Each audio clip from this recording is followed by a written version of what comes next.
We're back now with new details on last March's explosion in Clinton Township that left one man dead. Thank you for staying with us. I'm Glenda Lewis. That fiery blast at a warehouse sent shrapnel flying, killing one person. Months later, neighbors are asking why debris still hasn't been cleaned up. 7 News Detroit reporter Tiara Braddock is taking the community's questions to Clinton Township supervisor. This is what's left of Select Distributors / Goo Smoke Shop here in Clinton Township after a deadly explosion. You may remember that explosion happened back in March.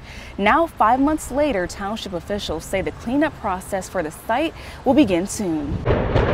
You never think you would see that in your front yard, for that matter, you know. It was very surreal. Patrick Deere lives a few blocks over from where Select Distributors once stood. When the building exploded, debris went flying miles away. A 19-year-old man was killed after being hit by some of the dangerous debris. Take me back to that night. What do you remember? As it kept intensifying, you could feel the heat still, just, coming in waves and everything. Deere says he was glad to learn the process to clean up the site is beginning. I mean, you could drive right by it. It's an eyesore over there. Clinton Township Supervisor Bob Cannon says the Environmental Protection Agency is leading the cleanup efforts. It will take some time.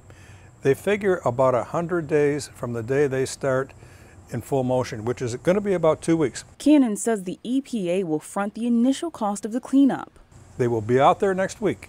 People will see activity. You will see trucks. You will see equipment starting to come on the site, and that's the beginning of the end.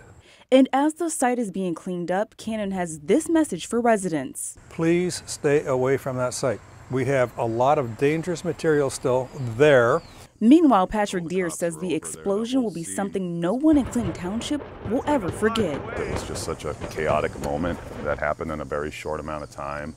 The owner of Select Distributors has been charged with involuntary manslaughter. Police say that he was illegally storing nitrous oxide canisters inside the building. Now, he is scheduled to appear in court August 20th. Reporting in Clinton Township, Tiara Braddock, 7 News Detroit.